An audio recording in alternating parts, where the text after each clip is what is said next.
자, 지난번에 했던 얘기가 이 얘기였어요. 이 얘기가 뭔 얘기였어요? 지난번에 했던 얘기가 이 얘기였는데, 오늘 이거 example을 하고 오늘 그냥 끝내도록 하겠습니다. 자, 이 얘기가 뭔 얘기였어요? 혹시, 윤동원, 이 얘기가 무슨 얘기였던지 기억나요? 기억 안 나면은, 유동수, 이 얘기가 뭔 얘기였던 것 같아? 바와 관련해서, value and risk와 관련해서. 아니, 그러니까 여기서 코릴레이션이 뭐 일보다 작다, 뭐 일보다 크진 않다, 뭐 그런 얘기였는데, 바와 관련해서 어떤 얘기였던 것 같아? 뭐 약간의 진전이 있었습니다. 엄성음, 뭐 오늘 안 왔네? 왜 그래? 왜? 온 거야? 준범이 왜 얼굴을 왜 땅에 묻고 그래? 왜? 무슨 얘기였던 건 기억 안 나요? 안 나면 뭐 괜찮아. 넘어가면 돼. 엄민영. 며칠 전에 내가 봤지. 버스 정류장에서. 건국대 버스 정류장에서 한번 본 것 같아. 100원 타고 다니냐? 가끔 타고 다녀? 가끔 집에 가냐? anyway. 무슨 얘기였던 것 같아요? 바와 관련해서 넘버 4가 무슨 얘기? 그래야 될 것 같은데, 그죠? 왜냐하면 분산 효과가 있기 때문에. 근데 바 계산을 직접 해보니까 그렇지 않는 경우가 있다는 거예요. 이 얘기는. 그러니까, 바라는 위험축도를 사용하면 위험축도로서의 바람직한 성질 1, 2, 3, 4 중에 1, 2, 3은 다 충족하는데 넘버 4는 충족 못하더라. 그 얘기입니다. 그런데 바는 이 넘버 4를 충족을 못하는데 바 대신에 다른 척도를 사용하면 충족을 한다. 그 다른 척도로서 엄성은 지각했어. 엄성은 그 다른 척도가 뭐였던 것 같아? 바는 넘버 4를 충족시키지 못하지만 넘버 4를 충족하는 다른 척도가 있다. 뭐 우리 수업 시간을 많이 배운 건 아니에요. 한 번 정도 배웠어. 한 번 정도. 책에 있는데. 음성은 혹시 뭐인 것 같아요? 바는 이걸 충족 못하지만 다른 척도는 충족하더라. 그게 뭐였던 것 같아요? expected shortfall. 그래서 expected shortfall은 이 성질을 충족하는데 바는 이 성질을 이게 바람직한 성질 중에 하나 이거를 충족 못해서 바에 문제가 있다.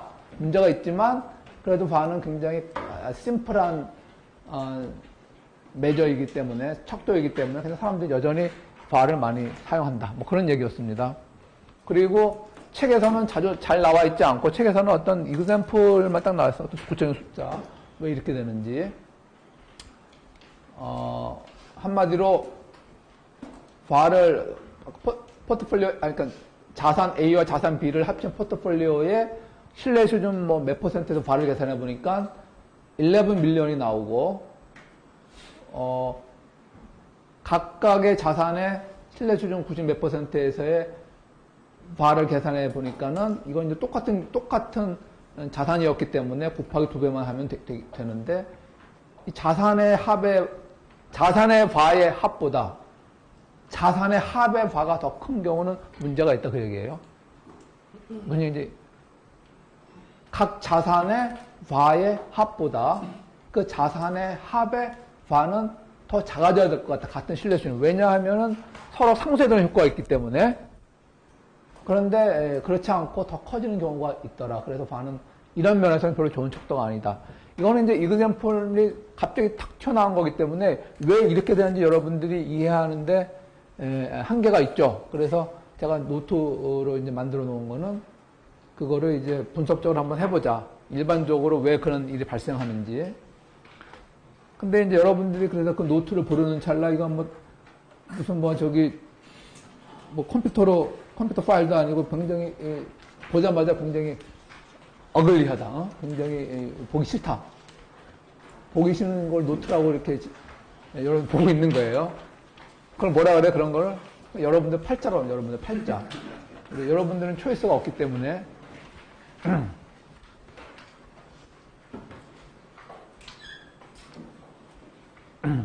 그래서 이그샘플 한번 보자. 이게 이제 그 확률 분포가 이산 분포인 경우도 있고, 그 다음에 확률 분포가 이제 연속 분포인 경우도 있어요. 작년에 연속 분포까지 다 했어요. 다 했는데, 요번에는 지금 이산 분포만 하더라도 머리에 막 쥐가 날려고 그러죠, 여러분들. 그죠? 막. 그래서 오늘은, 요번 시간에는, 올해에는 여기까지만. 이산 분포의 경우에 왜 과가 더 문제점이 있는가. 그러니까 과의 문제점을 발견하고, 그 다음에 expected shortfall에서는 문제점이 없더라. 그 다음에 이제 이 부분은 이제 expected shortfall의 얘기입니다. 과와는 달리 똑같은 걸 expected shortfall 계산해 보니까 그 바람직한 성향이 그대로 이제 존재하는데 과에서는 그게 없다. 그 얘기까지 하고 오늘 수업 끝입니다. 그러니까 여러분들 보기 막 힘든 이거는 절대 안 나와요. 절대 안 나와요. 어휴, 내가 이거 설명하려고 막 다시 또 그냥 화살표에 굵기를 어느 정도 해야지 애들이 잘 볼까. 뭐 별 생각을 다 하면서 이렇게 해놨는데 안 하는 게 좋을 것 같아. 여러분들의 그 효용 최대화를 위해서.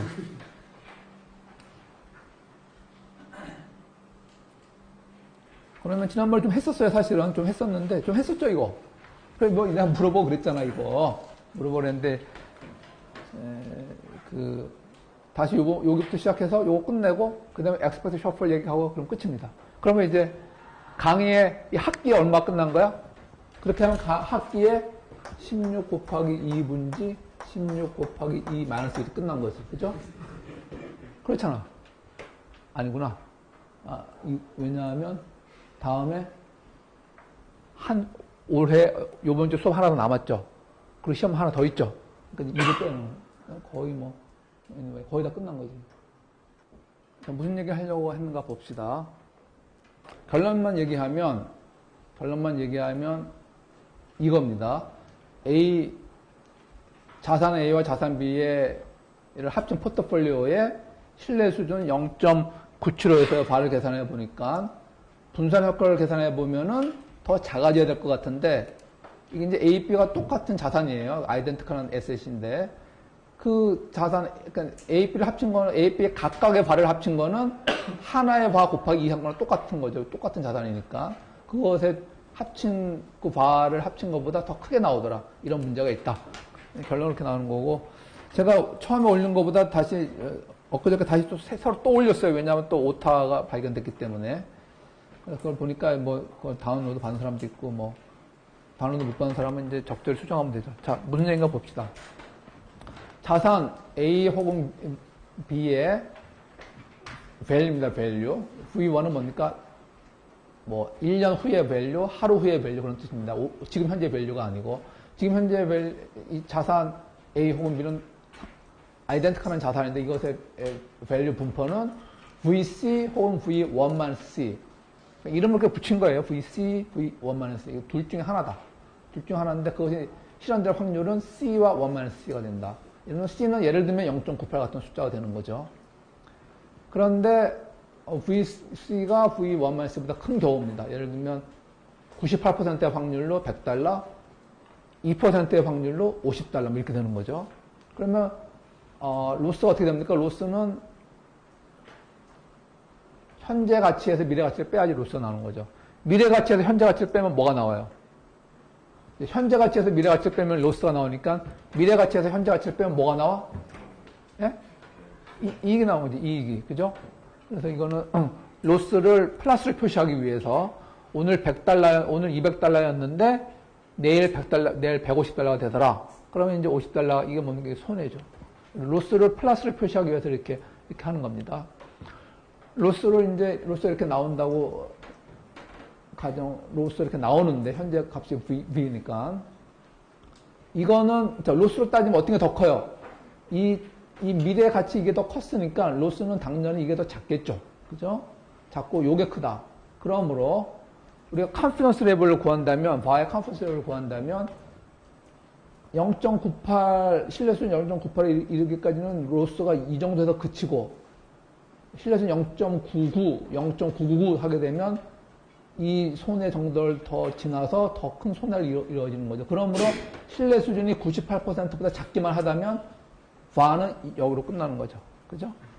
과는 손해는 98% 미만에서의 손해는 이렇게 되는 거죠. 98%를 넘어가면 이렇게 되는 거죠. 일단은 요게 봐가 되는 거고. 그럼 정확히 98%는 뭐가 돼요?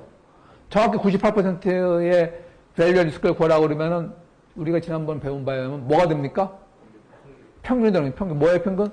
요것과 요것의 평균이죠, 요거. 평균. 평균. 그 다음에. 그러면 이제 두 개를 합친 포트폴리오를 생각해 보자. 그러면 두 개가 IID라고 가정한다면 이렇게 되는 거죠. 첫 번째 자산이 VC를 가지는 경우, 사건과 두 번째 자산 B가 VC를 가진 경우는 인디펜던트 하니까 그 확률은 C 곱하기 C가 돼가지고 C 자승이 되고 그때는 이 포트폴리오의 가치는 VC가 두 개가 되는 거니까 이게 2VC가 되는 거죠. C. 또 틀렸네요. 2VC. 여기까지는 고쳤네. 2VC. 2VC가 되는 거고 마찬가지로 두 개 다 1-C를 가질 확률은 두 개가 다 인디펜던트 하니까 확률 1-C의 자승하고 그때 포트폴리오가 가면 2V1-C가 되는 거고 나머지 확률로는 하나는 VC를 갖고 하나는 V1-C를 갖는 거죠. 그죠? 그런 거죠.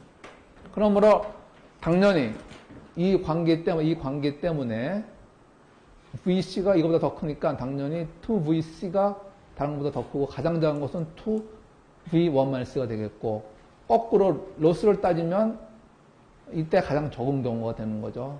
적은 경우. 로스는 현재 값 2V에서 이 미래 값을 빼면 그게 로스가 되는 거죠.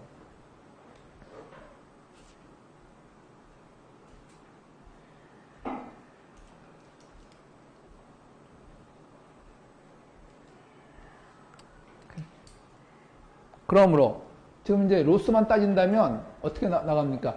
가장 작은 로스가 이거고 그 다음에 작은 로스가 이거고 그 다음에 작은 로스가 이거니까 이 포트폴리오의 바를 계산하면 컨피던스 레벨에 따라서 컨피던스 레벨이 커질수록 로스가 커져요, 작아요? 작아져요. 이렇게 얘기하면 갑자기 이상해? 또 일주일 내내 공부 하나도 안 했으니까. 자, 컨피던스 레벨이 커질수록, 자, 여러분 생각해봐. 여러분들이 또 미안해. 학점에서 또 미안한데 이렇게 해야 여러분 답이 빨리 나와. 여러분들이 신뢰 수준 100%로 나는 최소한 아무리 성적이 나빠도 요거 이상은 받는다. 나의 가장 나쁜 성적은 이거 이하는 될 수가 없다. 그러면 이제 F가 되는 거야. 그런데 뭐 무슨 얘기인지 알겠죠? 그러니까 신뢰 수준이 높으면 높을수록 이런 경우에는 점점 최악의 경우를 예상해야 되는 거고 그거보다는 일단 신뢰 수준이 점점 커갈수록 이제 로스가 이게 가장 큰 경우니까 신뢰는 점점 커갈수록 로스는 여기까지 커버하게 되고 작아지면은 여러분이 발생할 수 있는 최대 로스는 이렇게 되는 거죠. 신뢰 주는 거 이렇게 움직이는 거죠. 그러므로 애초에 확률이 C 자승이니까 여기까지 C 자승이 될 때까지 컨피던스 레벨이 C 자승이 될 때까지는 요 정도 로스가 일어날 수 있는 최대의 손실이 되고 이거 플러스 요 확률, 요 확률 플러스 요 플러스 확률까지는 일어날 수 있는 가장 큰 손실이 있게 되는 거고 요거 플러스 알파. 그래서 결국 1이 될 때까지 혹은 그때 바는 이게 되는 거죠. 이게 뭔가 하면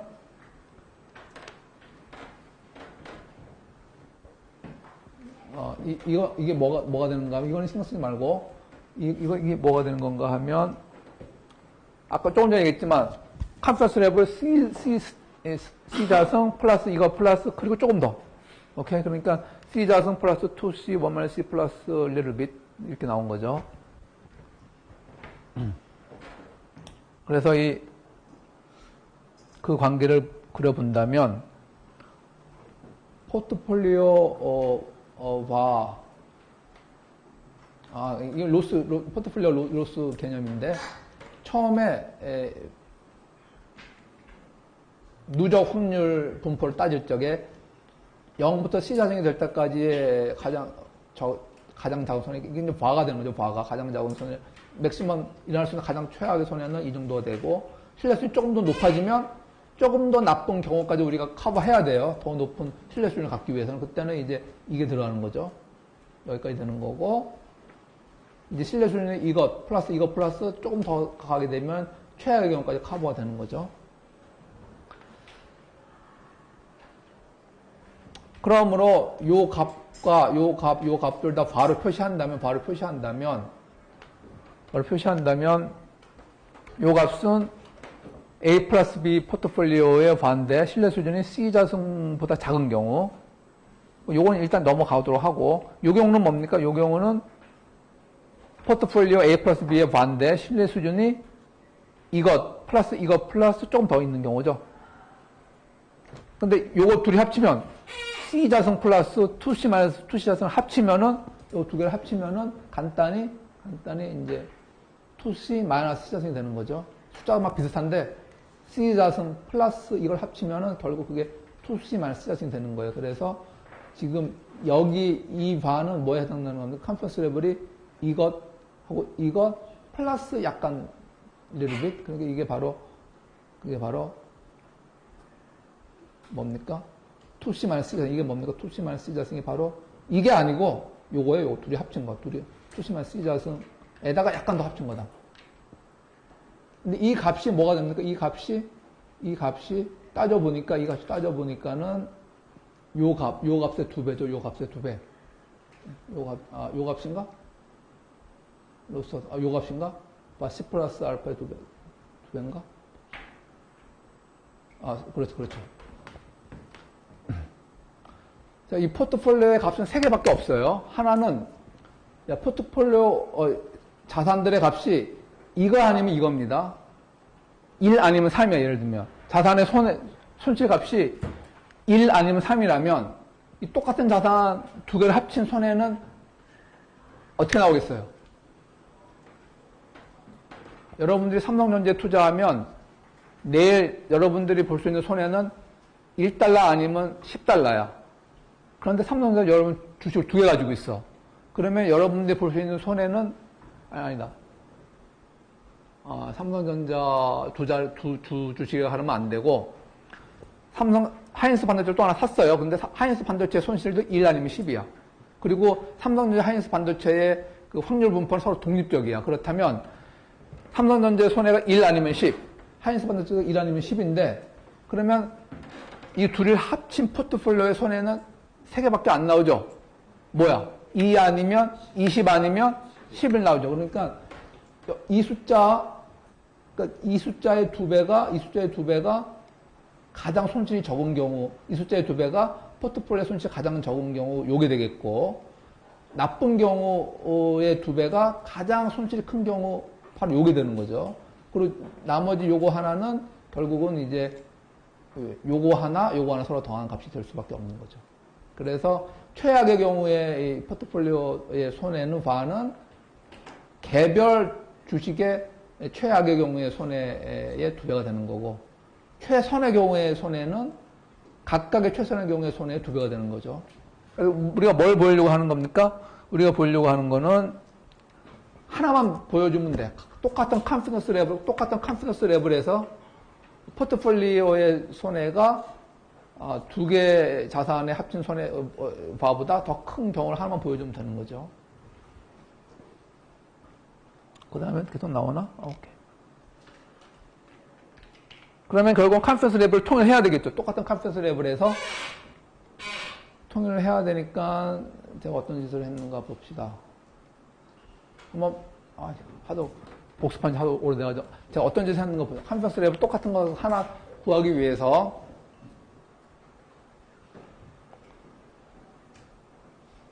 결론적으로 저는 이제 이걸 보이고 싶은 거죠. 이걸. 자, 요 값보다 요 값이 큰 건 사실이죠. 손해가 적은 경우, 조금 더 큰 경우, 가장 큰 경우인데, 결국, 요 값보다, 요때 포트폴리오의 바보다, 요 포트폴리오의 바가 더 큰 건 사실인데, 요거는 바로 자산 2개의 바로, 우리 똑같은 경우죠. 가장 해피한 경우죠, 이게. 그래서 그때는 물론 컨피던스 레벨이 C 마이너스 알파, C 마이너스 엡실론인 경우고, 요거는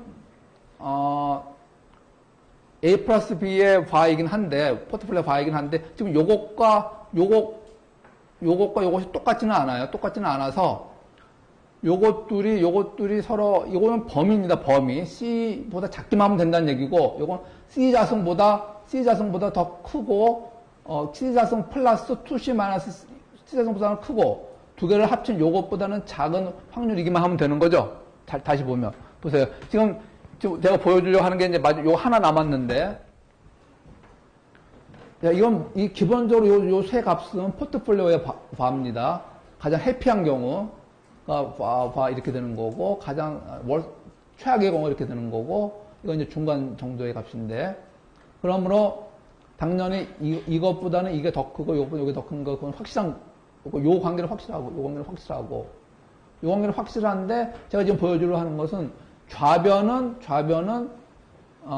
개별 자산의 바가 적었을 경우에 그것의 2배가 되는 경우죠. 그때 컴패스 레벨은 C 마이너스 되는 거죠. 그때 컴패스 레벨은 이제 요게 적용되는 거니까. 그리고 요거는 뭡니까? 요거는 컴패스 레벨이 어디가 적용되는 겁니까? 요거를 지나서 요거를 넘지 않으면 되는 거죠. C 자승보다 약간 더 크되 C 자승 플러스 2C 마이너스 2C 자승까지 다 끝까지 한마디로 C 자승보다 크고 이 값보다 작으면 되는 거죠. 그래서 요것보다 크고 요것보다 작으면서 C 마이너스 엡실론에 해당되는 그런 동일한 컴패스 레벨을 하나 찾아주면은 요 컴패스 레벨에서는 이거 2배 한 거보다 포트폴리오가 더 크더라. 그것만 찾아주면 되는 거죠. 그럼 어떻게 찾아줍니까? 어떻게 제가 찾았는가 하면 보자. 일단 C자성보다 더 크고 혹은 전체 두 개 합친 것보다 조금 작기만 하면 된다. C자성 플러스 D로 표시하든지 아니면 두 개 확률을 합친 것보다는 작게, 두 개 확률 합친 게 뭡니까? 2C 마이너스 C자성이죠. 두 개 확률 합친 것보다는 작게 우리가 표시하면 되는데 그 경우에 이제 D의 범위는 당연히 C자성보다 큰데 D의 범위는 요게 한도가 되겠죠. 요걸 지나가면 넘어가니까. 여기서의 E의 범위도 당연히 여기서 이 점에서 약간 뺄 수 있는데 이만큼 더 이상 빼면 안 되니까 이렇게 되는 거죠. 똑같이. 그래서 C자승 플러스 D는 2C 마이너스 2자승을 하게 되면은 그래서 이렇게 하다 보면은 E와 D 간의 관계가 나오는데 anyway. 그래서 예를 들면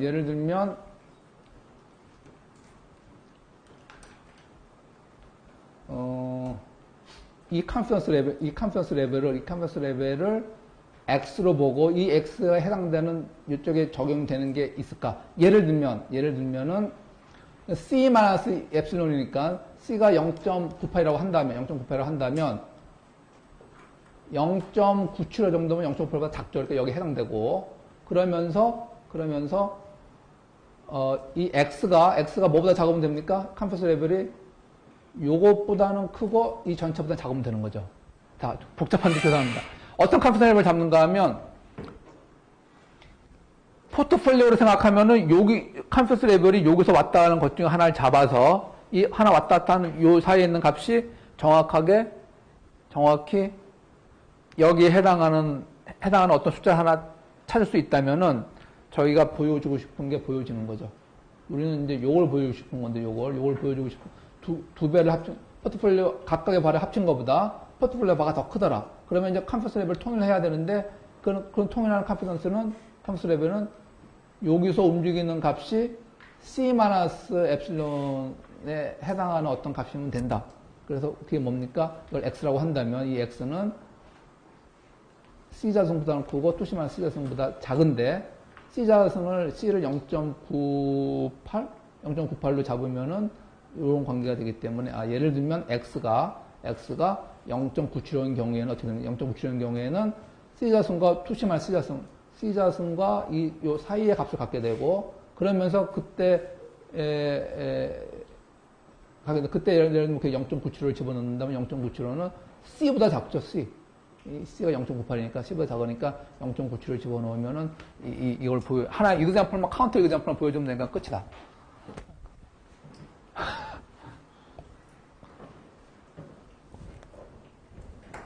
5분 쉴까? 아예 5분 쉬고 아예 다 불 다 끄고 다 5분 쉴까 그냥? 불 다 끄고 그냥 여기서 더 이상 제가 양보할 수 없어요. 왜냐하면 작년에는 영어로 했는데다가 이거 그 다음에 뭐까지 했어요? 이것까지 했지. 이것까지 했고 또 여러분들 그 TA 그 사이트에 뭐 이렇게 챕터 9에 대해서 애들 뭐 올려놓은 거 있죠? 가봤어야 알지. 웹사이트 보면. 그래서 여기서 더 이상은 설명하지 않겠습니다. 그거를 제가 지금 오케이 여기까지 설명했고 요번에는 이제 엑스펙트 셔플을 설명하고 시간 남으면 다시 한번 여기 오겠습니다. 오케이?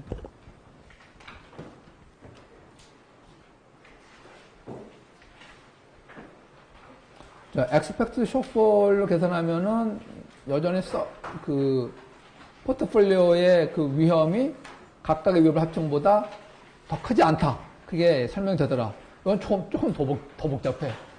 그러니까 더 복잡하죠. 여기서 끝입니다. 여기서 끝. 오늘 여기까지. 다음 시간에는 이제 뭐 남은 것 좀. 이건 옛날 했던 거예요. 옛날 했던 거고. 이거는 뭔가 좀 쉬워 보이죠. 그죠? 뭔가 쉬워 보이고. 그 다음에는 이건 넘어가는 수가 있고, 이걸로 끝. 여러분이 잘 아는 가설검정 얘기니까. 자, 바 말고 다른 개념. 엑스펙트 셔플 개념을 설명했었어요. 어떤 컨퍼런스 레벨이 주어졌을 적에 그보다 더 큰 손해들의 평균. 그러므로 컨퍼런스 엑스펙트 셔플 개념을 어떤 나쁜 일이 발생했을 때, 어떤 나쁜 일이 발생했을 때 그것보다 더 나쁜 경우들의 평균. 예를 들면 똑같은 경우입니다. 이제 노테이션이 좀 틀렸어. 아까는 뭐였죠? 뭐 아까도 이거 아니야. 아까는 뭐 C라고 했죠. C. 이제 원만한 C가 K로 제가 표시를 했네. 이 포트폴리오, 이 자산은 손해가 바로 손해로 넘어갔습니다. 내일의 가치를 떠나 손해가 L1 아니면 L2인데 L1 아니면 L2인데 L2가 더 크다. 그러면 항상 미래의 가치가 항상 지금 가치보다 더 큰 경우도 우리가 분석할 수 있어요, 없어요? 이거 손해라고 했는데. 손해라고 했는데 여러분이 산 어떤 주식은 항상 지금 3만 원인데 항상 내일 3만 5천 원 하면 3만 7천 원이야. 그런 경우에도 이 분석의 대상이 됩니까? 될까요? 안 될까요?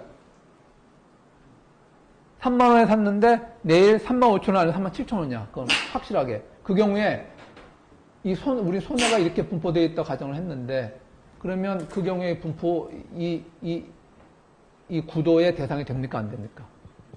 되지. 손해가 하나는 마이너스 5천, 하나는 마이너스 7천. 개인의 이익의 반대가 손해니까 그 경우에는 이익이 5천 혹은 7천 난다. 그러면은 손해가 적은 경우가 마이너스 5천. 그렇죠. 마이너스 5천은 여기 들어가는 거고 마이너스 7천. 그리고 마이너스 7천이 마이너스 7천이 여기 들어가고 마이너스 5천이 여기 들어가는 거죠. 그래서 마이너스 7천이 더 뭐가 더 마이너스 5천. 이게 마이너스 5천. 이게 마이너스 7천. 맞죠? 마이너스 5천, 마이너스 5가 마이너스 7보다 더 크니까, 뭐 그런 식으로, 여전히 분석의 대상이 될 수 있다. 자, 그 경우에, 신뢰 수준은 항상 이렇게 나오는 거니까, 신뢰도가 커질수록 더 나쁜 경우를 대비해야 되는 거니까, 만약 이게 이제 98%의 확률이었는데, 99% 신뢰 수준에서 바를 구해라. 그러면, 그때는 이게 되는 거예요, 이게. 그때는 이게 될 수밖에 없는데, 엑스펙트 셔플을 구한다 그러면, 그때도 똑같, 예를 들면, 신뢰 수준 99%에서의 엑스펙트 셔플을 구하라고 한다면, 여러분들이 확실할 수 있는 99%의 확률로, 99%, 그러니까 1%의 나쁜 일이 벌어졌다 가정하는 거예요. 신뢰 수준 99%라는 얘기는, 유의 수준 1% 나쁜 일이 벌어졌는데, 그 1%에 벌어질 수 있는 나쁜 결과들의 평균. 이건 값이 하나밖에 없죠. 그러니까 L2가 될 수밖에 없고, 만일 신뢰 수준 70%로 바를 구하라. 그럼 뭐가 되겠어요? 신뢰 수준 70%로 바를 구하라 그러면 뭐가 되겠어요? 신뢰 수준 70%의 바. 어떻게 될까? 아니, 루스는 값이 이걸 갖는 거죠. 신뢰 수준 70%에서, 신뢰 수준 0%에서의 바. 신뢰 수준 50%에서 봐. 어떻게 될까?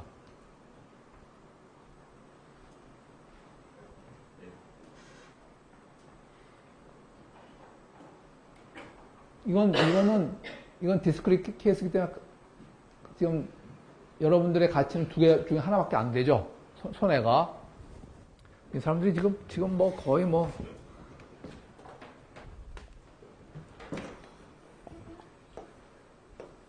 아까 이거 했잖아. 이 정도 신뢰 수준까지 이게 봐. 혹은 이게 손해라고 한다면 이게 뭐 0.2, 0.8이라고 한다면 신뢰 수준 20%까지의 반은 요 값이 되는 거고 20% 넘어가면은 요 값이 되는 거죠. 여기 해당되니까 또 80% 넘어가면 이게 되는 거죠. 이게 이런 식으로. 그러므로 신뢰 수준 지금 이거 K가 0.98인데 신뢰 수준 50%에서 봐보라 그러면 값이 뭐가 되겠어? L1이 되는 거지. L1. 신뢰 수준 99%는 뭐가 돼요? 봐보라 그러면 L2. 신뢰 수준 1%. 1% 제로예요, L1이에요. L1이지. 신뢰 수준 제로라 그러면은 그거는 뭐 제로라고 해야 되나? 그건 별 의미 없는 얘기지만 아무튼 그렇게 되는 거죠. 근데 신뢰 수준 50%에서의 var을 구하면 L1이 되지만 신뢰 수준 50%에서의 expect shuffle 구하라는 얘기는 50%면 헷갈리니까 60%래, 60%. 신뢰 수준 60%에서의 expect 60% var 구하면 당연히 L1이에요. 0.98이니까. 신뢰 수준 0.6에서의 expect shuffle 구하라는 얘기는 신뢰 수준의 반대가 유의 수준인데 유의 수준 그러니까 0.4의 확률로 나쁜 일이 발생했다고 가정했을 적에 그 나쁜 일 그때의 손해의 평균 expected value니까 그때 손해의 평균은 어떻게 되겠어? 분명히 요것과 요것의 어떤 가정 평균이 되겠죠. 신뢰 수준이 이제 K가 약간 작은 거라고 한다면 K-1이라고 한다면 발생할 수 있는 모든 경우는 1-K와 여기 D밖에 없죠. 자, 신뢰 수준 K-D라고 한다면 이렇게 되는 거야. K 1-D인데 지금 여기 이쪽으로 이제 신뢰 수준이 커지는 겁니다. 신뢰 수준 요 정도, 요게 이제 여기 D예요, D. 자, 요 정도 수준에서 바를 구한다 그러면 바로 그때의 이 값이 되겠지만 엑스파이스 셔플은 뭡니까? 이때 이만큼의 신뢰 수준, 곧 무슨 얘기입니까? 이만큼 나쁜 유의 수준, 이만큼 나쁜 일이 벌어졌다 가정했을 적에 그때의 손해의 평균이니까 이것들의 어떤 가중평을 보여야 되는데 발생할 수 있는 모든 케이스가 D 아니면 1-K, K. D 아니면 1-K밖에 없잖아요. 이게 모든 그 샘플 스페이스가. 그러니까 발생할 수 있는 모든 경우는 이것도 왜 오케이. K-알파라고 한다면 1-K 혹은 알파밖에 없는 거죠. 그래서 알파만큼은 K-알파라고 했으니까 알파만큼은 L1이 손해가 발생하는 거고 1-K만큼 L2가 발생하는 거죠. 우리는 여러분들이 지금 기호로 얘기해서 좀 어려워하는데 기호로 얘기해서 어려워하는데 주사위 합시다. 주사위. 오케이? 주사위. 1, 2, 3, 4, 5, 6이 여러분들이 발생할 수 있는 손해야. 오케이? 그러면 각각의 확률 6분의 1 다 알고 그러면 컨피던스 레벨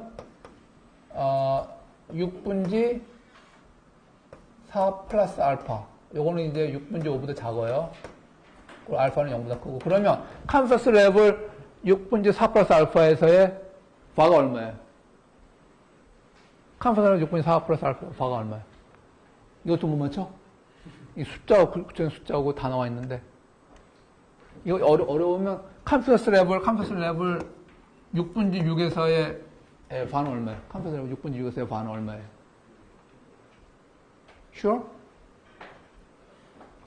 컨피던스 레벨 6분의 6에서의 바 얼마가 나와요? 컨피던스 레벨 6분의 6 마이너스 0.0001 에서의 바 이렇게 하면 몰라.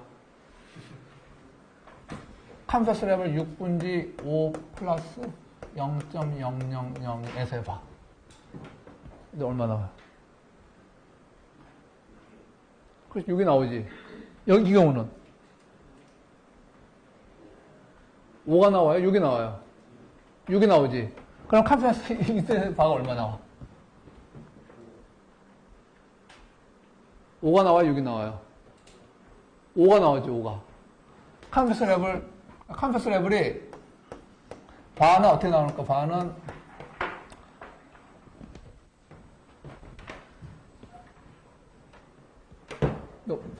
바는 어떻게 나오는가 하면 컴플렉스 레벨은 이 경우는 가장 나쁜 경우니까 가장 나쁘게 예상하는 경우는 물론 확실성 1로 나한테 벌어질 수 있는 가장 나쁜 손실은 6이다. 맞는 얘기죠. 근데 어느 정도까지? 그래서 6분지 5 플러스 알파까지. 요 컴플렉스 레벨에서는 이게 일어날 수 있는 가장 최악의 경우고, 컴플렉스 레벨 6분지 5 마이너스 알파, 6분지 5 플러스 베타. 이 알파 베타는 굉장히 작은, 매우 작은, 그러니까 알파 베타는 0보다 크고 6분의 1보다 작아도 이렇게 얘기해야 되겠구나. 이런 식으로. 컴플렉스 레벨이 커지면 커질수록 손해가 커진다고 해서 이미 몇 번씩이나 얘기했고, 근데 이거는 이제 확률이 딱 6분의 1로 정해져 있으니까 나는 손해가 굉장히 적게 나. 내 손해가 아무리 커봤자 1밖에 안 된다. 이거는 이제 말도 안 되는 신뢰 수준에서 얘기하는 거죠. 말도 안 되는 신뢰 수준 0에서 6분의 1 되기 직전까지. 이거는 이렇게 그런 식으로 계산이 되는 거고. 자, 그런데 만약에 과가 아니라 엑스펙트 셔플을 계산을 해보자. 컴플렉스 레벨 예를 들면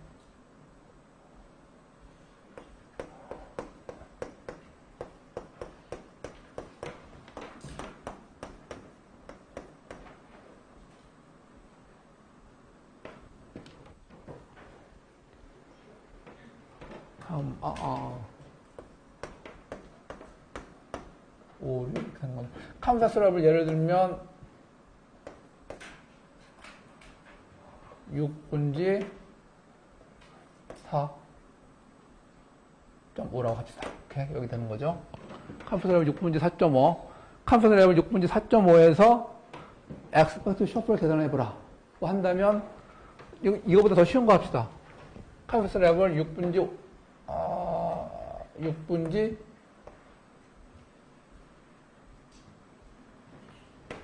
아니, 지금 이게 이래서 6분지 5, 6분지 4, 헷갈리니?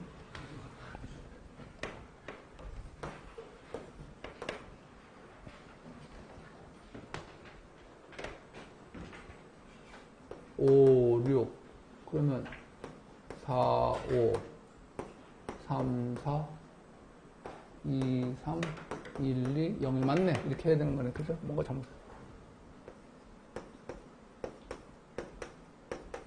이렇게 되는 거죠.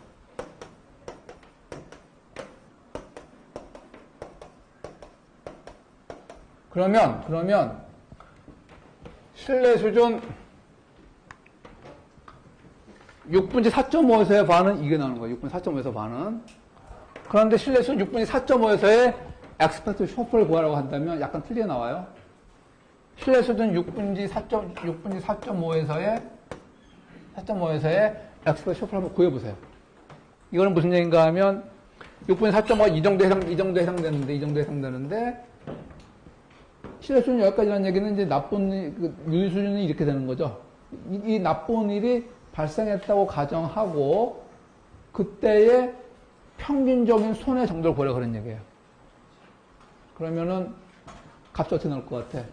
5보다 크고 6보다 작게 나오겠죠. 그죠? 5보다 크고 6보다 작게 나오는데 5에 대한 가중평균이 더 커요? 6에 대한 가중평균이 더 커요? 그렇죠. 그럼 계산하면 되겠네. 이게 이제 전체가 요 부분은 6분지 0.5에 해당되고 요 부분은 6분지 2 구간에 해당되는 거죠. 확률상. 그럼 6분지 0.5의 확률로 5가 나오고 6분지 1의 확률로 6이 나오는 경우라 이 말이에요. 이 정도 나쁜 일이 발생했다면 그때 발생했을 때의 평균적인 손해는 그때는 이제 그 확률 곱하기 그 해당되는 점수를. 마찬가지로 지금 98%의 확률까지는 LY는 손해가 나고, 그것보다 좀 더 넘어가면 L보다 더 큰 손해가 난다면, 만일 98%가 아니라 90%의 신뢰수준 90%의 엑스펙트 쇼크를 구해보려고 한다면, 이 나머지 2% 정도는 무조건 L2가 발생하는 거고, 90%니까 이제 98에서 빼면 8%포인트 남네. 8%포인트만큼은 L1이 발생하는 거 아니야, 손해가. 그러니까 L1과 L2의 가중 평균인데, 그거는 이제 이 컨피던스 레벨이 K-D니까 K까지 가지 않고 D만큼, K까지 6분지 여기까지 가지 않고 다시 이만큼 왔다는 얘기죠. 그러니까 여기에 해당되는 구간만큼은 이거, 여기에 해당되는 구간만큼은 이거라는 얘기니까 K-알파, 여기서 다시 안으로 들어갔으니까 그 알파만큼의 비중에 해당해서는 L1의 손실, 그리고 나머지 이 전체 1-K에 대해서는 L2의 손실, 그리고 뭡니까? 분모는 요것과 요것을 합친 값이 되겠죠. 그럼 정확히 가중 평균이 나오는 거 아니야. 그 얘기예요. 근데 만일 98%를 지나서 이 6분의 5를 지나서 컨피던스 레벨 여기까지 봤을 적에 엑스펙트 쇼크를 구하라고 그러면은 이때 값이 요거 하나밖에 없죠. 그러니까 평균 구하라는 거 의미가 없어. 바로 요것밖에 안 돼요. 그러니까 이때는 바로 바하고 값이 똑같지. 그러니까 그 99%라도 이렇게 넘어가면은 컨피던스 레벨이 98%를 넘어가면은 바로 이 값으로 된다 그런 겁니다. 그게 엑스펙트 쇼크의 개념이고, 그렇다면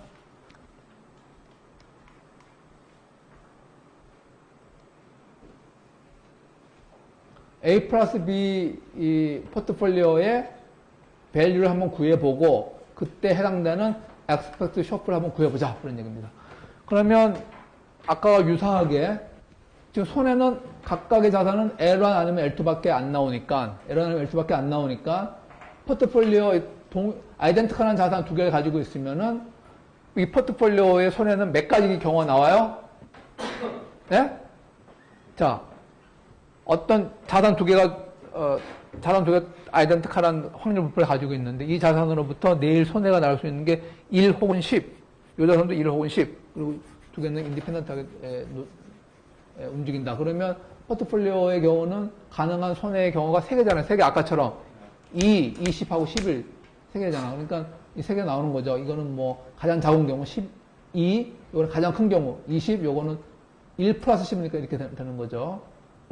그러므로 이 값이 이렇게 3개밖에 안 나오는데, 분포 3개밖에 안 나오는데 각각의 확률은 이제 인디펜던트 하니까 K자성, 그리고 이거 1-K자성, 나머지 확률이 여기 들어가는 거죠. 그러면 과가 아니라 엑스펙트 쇼프를 한번 구해보자. 엑스펙트 쇼프를 구해보면 이제 가장 쉬운 경우는 뭐야? 아까 저거에서 6분의 0.5가 아니고 1.5분의 0.5, 1.5분의 1로 굿. 이거는 이제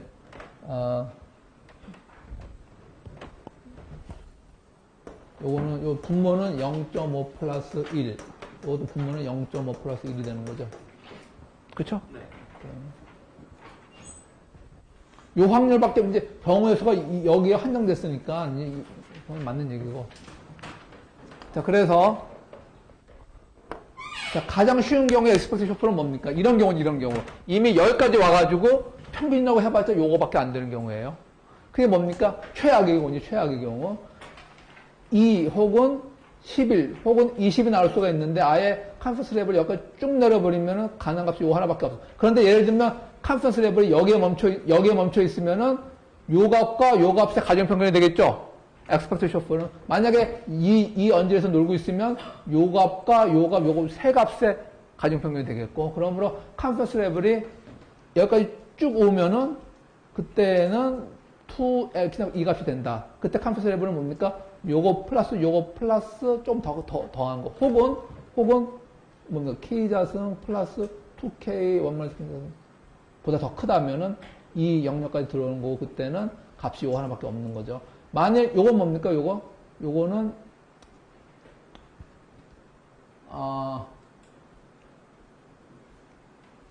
요거는 뭔가 하면 요 두 개 합친 값입니다. 요 두 개 합친 값이 2K-K 자승인데 2K-K 자승보다 약간 작아. 그러니까 요 값을 요 두 개 합친 겁니다. 좀 유사하게 보이는데 2K 곱하기 보면 요거 두 개 합치면은 2K-K 자승이 된다 그러니까 요 두 개 합치면은 요거 두 개 합친 게 이제 컴퓨터 레벨 누적 확률을 보면은 2K-K 자승인데 컴퓨터 레벨이 요거보다 약간 작다. 2K-K 자승이 약간 작다면은 이제 이 정도에 멈춰 있는 거죠. 요 정도에 요 영역은 아니고 요쪽 영역에 멈춰 있는 거죠. 요쪽 영역에 멈춰 있으면 그때 엑스펙트 셔플은 요 값과 요 값의 평균이죠. 오케이?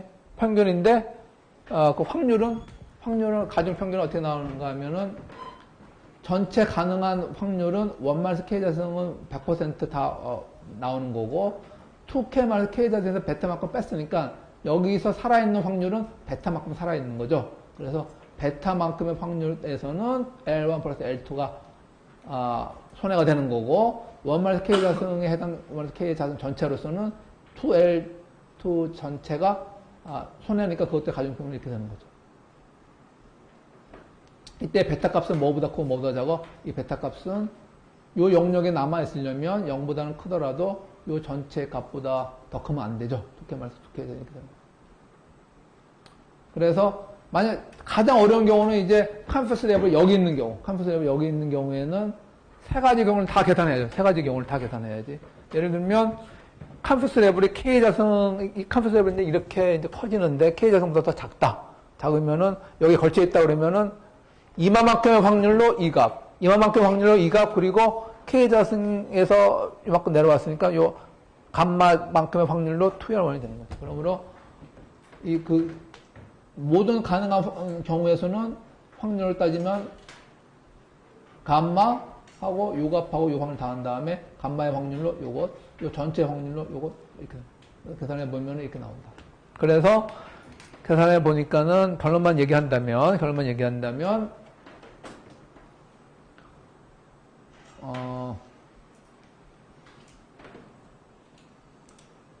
각각의 엑스펙트 셔플을 두 개 합친 것보다 두 개 합친 포트폴리오의 엑스펙트 셔플이 특정 컨퍼런스 레벨, 그러니까 어떤 컨퍼런스 레벨에서도 이런 공격 성립, 그런 내용을 증명한 겁니다. 거기까지고 좀 쉬었다가 5분 쉬었다가 다소 피곤해. 오케이? 5분 쉬었다가 다시 반복하도록 하겠습니다. 질문 있어요, 혹시?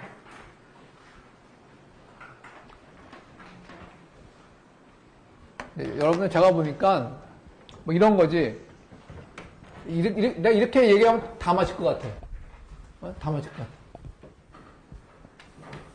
같아. 만약에 이렇게 얘기해서도 못 맞히는 사람이 있으면은 그것은 20% 확률, 30% 확률, 50% 확률로 여러분들 손해 분포가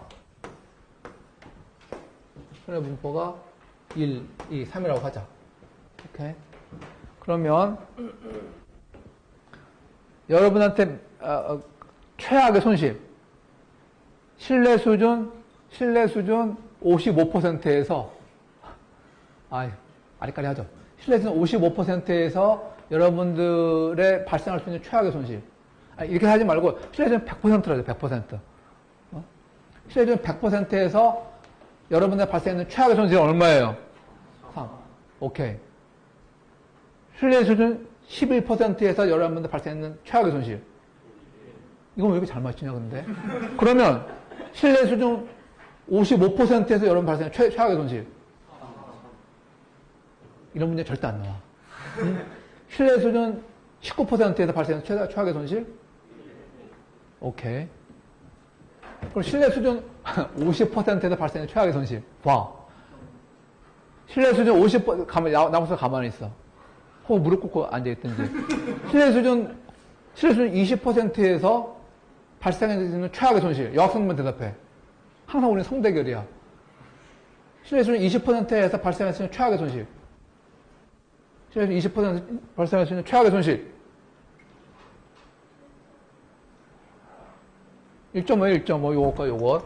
그럼 다 됐네? 그러면 여러분들이 엑스펙트 셔플을 이해 안 했는지 모르겠지만 한번 질문부터 해보겠습니다. 신뢰 수준, 목 아파. 신뢰 수준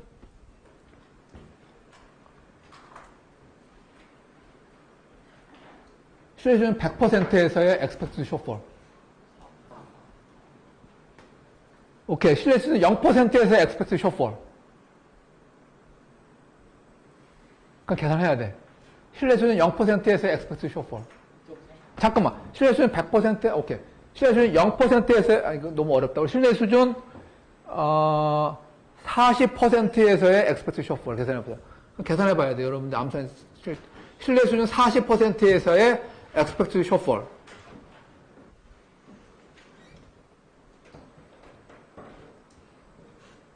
요거는 계산하고, 요거는 이해가 안 된다면, 그건 여러분들한테 문제가 있는 거야. 신뢰 수준 40%에서의 expected shortfall. 여학생부터 해봐. 신뢰 수준 40%에서의 expected shortfall. 박수전. 6분의 17?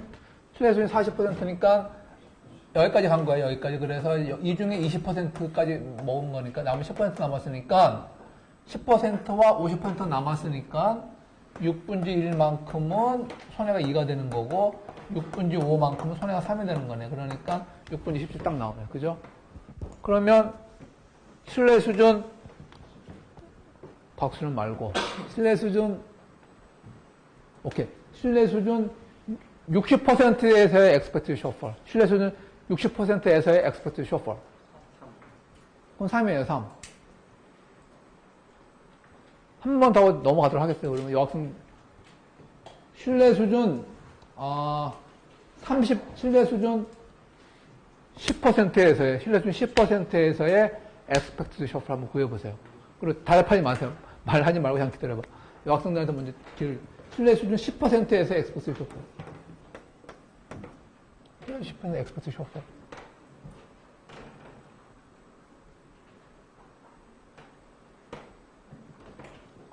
하도 소리 지르니 배가 고프네, 막. 응?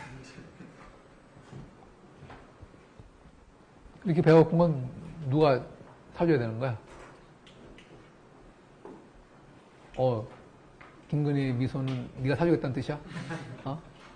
아니면 그냥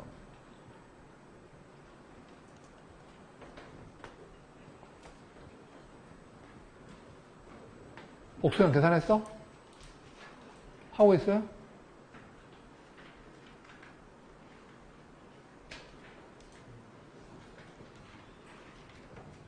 얼마 나와요? 모든 사람들. 자, 얼마 나와요? 6, 4, 9분의 22? 뭐 계산해보면 되지. 7에서 10%니까 여기까지밖에 안 온 거예요. 나머지 10%, 30%, 50% 다 남아있어. 신뢰수준 10%에는 이만큼 나쁜 일들이 발생할 수 있는데, 그러면 이게 뭡니까? 9분이네. 9분지 1 하고 9분지 3, 9분지 5 곱하기, 이때 3의 손해고, 2의 손해고, 요거는 1의 손해니까, 5, 3, 15. 9분지 20이네, 9분지 22. 이렇게 되는 거예요. 그러므로, 다시 일로 가볼까? 이래도 여러분들 이해가 안 되는가? 보자.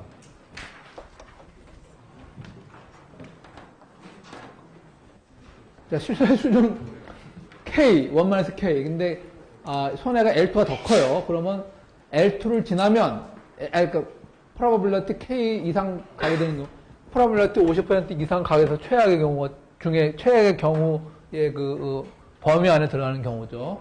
그래서 신뢰 수준이 K보다 더 크게 되면은 expected shortfall은 무조건 L2.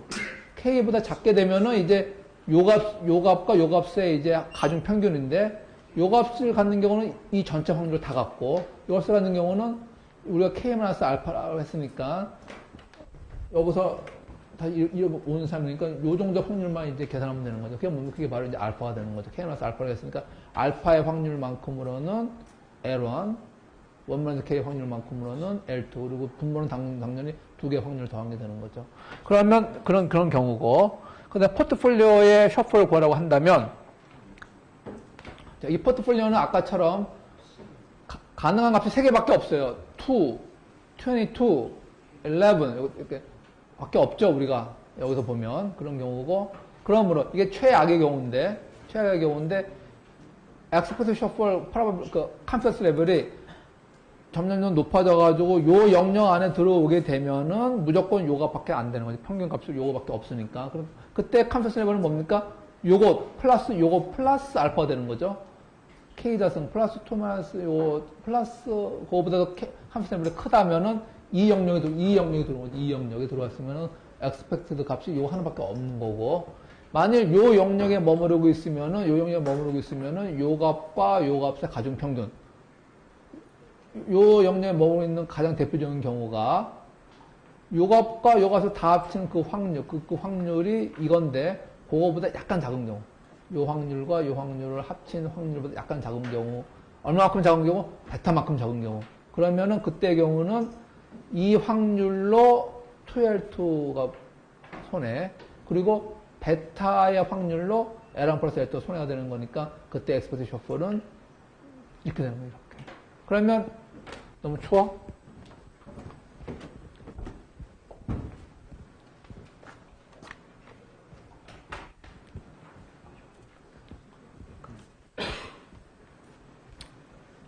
그러면 어느 경우에는 이게 됩니까? 그러니까 아까 1, 2, 3 모두 우리가 고려해야 되는 경우는 신뢰 수준이 20%까지 못 미치는 경우죠. 그러니까 신뢰 수준이 K자승 이게 가장 작은 손해인데 K자승보다도 못 미치는 경우 그게 바로 이거죠. K자승보다 못 미치는 경우에는 그때 엑스퍼트 셔플은 그러니까 이 경우죠. 이 경우에 그 평균 손해는 이 모든 확률로 3, 이 모든 확률로 2 그리고 여기에서 여기까지의 확률로 1이 되는 거죠. 그죠? 그러니까 이 모든 1마이너스 K자승의 확률로는 2L2. 요 확률로는 요거 L1 플러스 L2 그리고 어느 확률? K자승보다 알파, 감마만큼 작은 경우니까 알파가, 감마가 바로 이제 해당되는 확률이 되는 거죠. 그래서 예를 들면 15% 컴퓨스 레벨을 한다면 5%만 살아남는 거죠. 그 K자승에서 뺀 것만큼 2L만이 되는 요 세 개의 평균, 어떤 평균? 각각의 확률을 분모를 해주면 가중 평균이 되는 거죠. 그래서 그런 식으로 구해진다. 고정님, 문현재 알겠지? 박수현. 모르겠어? 알겠어요? 그럼 나머지는 뭡니까? 나머지는 제가 보인 것은 이것도 포기해야 될 것 같아. 지난 시간에 포기한 거 하나도 없는데 나머지 보인 거는 결국은 이렇게 엑스퍼트 셔플 계산이 되는데 그러니까 일반적으로 어떤 컴퓨터 레벨에서나 이제 일반적으로 다 보였는지는 모르겠어요. K-알파만 보였나? 그 각각의 포트폴리오의 엑스퍼트 셔플을 합친 거. 왜 2가 되는가 하면은 동일한 자산에서 2가 되는 게 아니라 동일한 확률 분포를 갖고 있기 때문에 2가 되는 겁니다. 그럼 여러분들 삼성전자, 하이닉스 반도체가 동일하게 움직인다 가정합시다. 예? 확률 분포가 똑같아. 손해가 1 혹은 10, 1 혹은 10. 이거 삼성전자, SK하이닉스 하나씩 갖는 거하고 확률 분포가 똑같은데 삼성전자를 2개 갖는 거하고 확률 분포가 같아요? 틀려요? 자, 삼성전자와 하이닉스 반도체가 아이덴티컬해. 그러니까 통계학적으로. 그러니까 얘도 1 아니면 10의 분포를 갖고 손해가 얘도 1 아니면 10의 분포를 갖고 자기들끼리는 분포가 독립적이에요.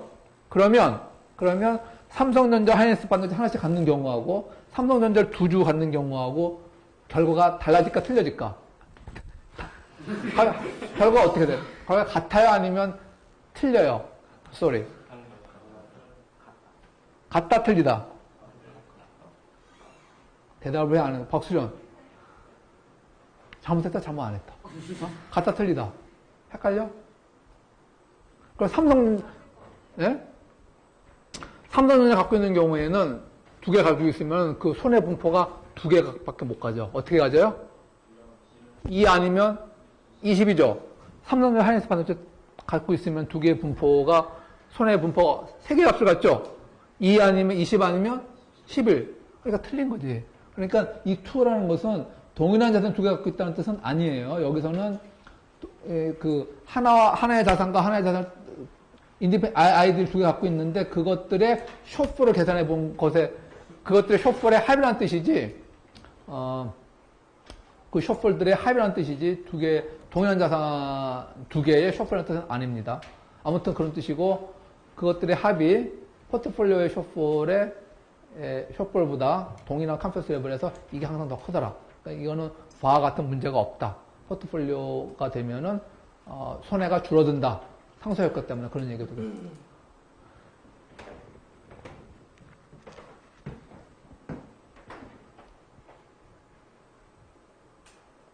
여러분들한테 이런 문제 못 내겠네, 그러면. 그죠? 이런 문제 내면은, 문제 보는 순간 뭐 시험지 찢어버리고 막.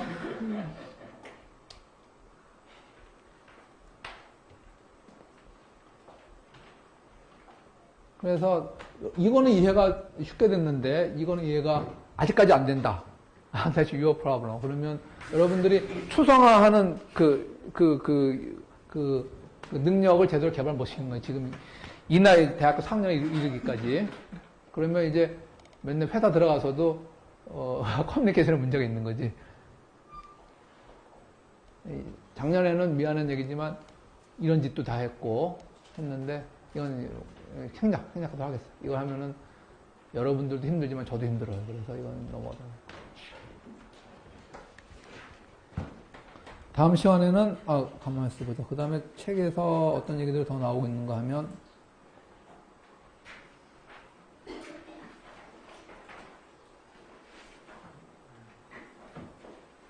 이 얘기가 나오죠? 자, 이거 지난번 했던 얘기입니다.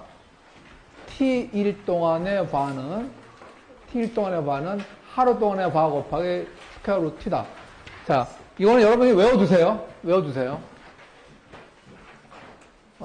제가 그거를 지난번에 설명을 했었고,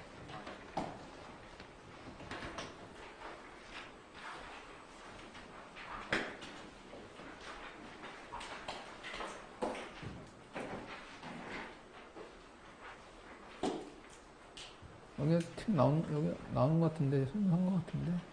이거죠, 이거. 약간의 그, 표현 문제가 있는데. 자, 왜 T일 동안의 바가 하루 동안의 바 곱하기 스퀘어 루트 T가 되는가 하면은, 요게 바로 T일 동안의 누적 수익률입니다. 자, 수익률은 원래 이렇게 하루하루 더하면 안 되는 건데, 우리가 컨티뉴어스 컴파운드를 가정했기 때문에, T일 동안의 수익률은 첫 번째 날 수익률, 두 번째 날 수익률, T 번째 날 수익률을 다 합친 것이 T일 동안의 수익률이라는 것을 우리가 알 수가, 이것의 베리언스를 계산하면, 왜냐면, 밸류의 리스크는 베리언스와, 비례하기 때문에, 이건, 베리언스를 계산하면, 지난번에 얘기했듯이, 각각의 베리언스 나오고, 두 개의 컨비네이션으로 된 코베리언스가 있는 모든 것들이 나올 텐데, 인디펜던트 하다 우리가 가정했기 때문에 이 모든 게 제로가 돼서 결국은 T 곱하기 시그마 스퀘어가 되고, 그러므로 그 스탠다드 디비에이션을 구해보면은 이렇게 된다. 바는 표준 편차에 비례하기 때문에 이건 표준 편차 관계. T일 동안의 수익률의 표준 편차는 하루의 수익률의 표준 편차에 루트 T 배를 하면 된다. 그것이 바에도 그대로 적용되는 겁니다.